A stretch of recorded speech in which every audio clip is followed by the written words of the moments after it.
patient just started stabbing people in triage. It's always been something's going to happen. It's going to happen one day. It's going to happen. Bridgeton PD is also up there at the ER. And it happened. Two healthcare workers here, stabbed in the head, neck, and back by a patient. DePaul is currently on lockdown. They'll have lifelong injuries. And this was an unprovoked, disgusting act of violence.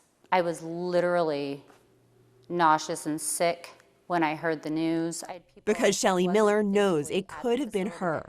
The victims are her friends. She worked a 12-hour shift here the day before.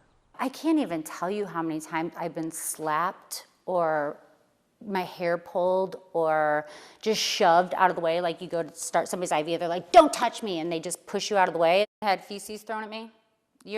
People fill a urinal and just chuck it at you. The violence reflected here in this surveillance video we obtained from staff. So this is the triage desk here. Miller says it shows where her colleagues were when they were stabbed and highlights a pattern of violence.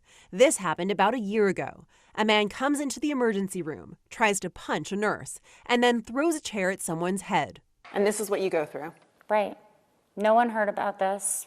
Nothing happened, as far as I know. We've talked with nurses inside and outside of the hospital system. This is the impact of attacks from patients. Bruises, stitches, and blood. Healthcare workers wrote to us about being kicked in the shoulder, scratched, bit, and slapped. Pregnant nurses have complained about being kicked in the stomach. Do you think hospitals are turning a blind eye to the violence that's happening? Absolutely.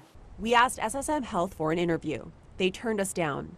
But in an email, they say they're in part hiring more security officers, adding metal detectors, and enforcing more training. Healthcare workers say violence on the job isn't just a problem here. It's pervasive, underreported, and getting worse. Many say change will only come with national legislation. On the table, Senate Bill 4182, which passed in the House of Representatives. Now it's awaiting a vote in the Senate. If it becomes law, the bill would create national minimum requirements for healthcare and social service employers to prevent workplace violence.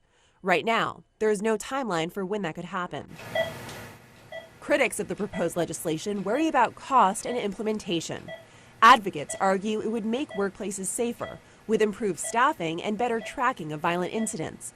Because right now, there is no federal requirement for employers to record workplace violence unless it results in death, restricted ability, or days away from work. It's so frequent that you get injured that you don't really think twice about going back injured.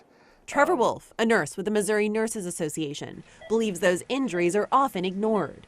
He says he didn't hear from police or prosecutors when he filed 4 police reports in 1 year for attacks that landed him on a stretcher.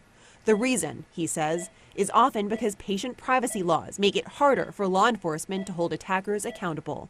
They need records from the hospital to do so, and the facilities block that access of records. Despite the pain, nurses like Miller keep coming back. I've been a nurse longer than I've been anything else in my entire life. That's who I am. It's part of my identity. What do you think needs to change to make you feel safe going to work?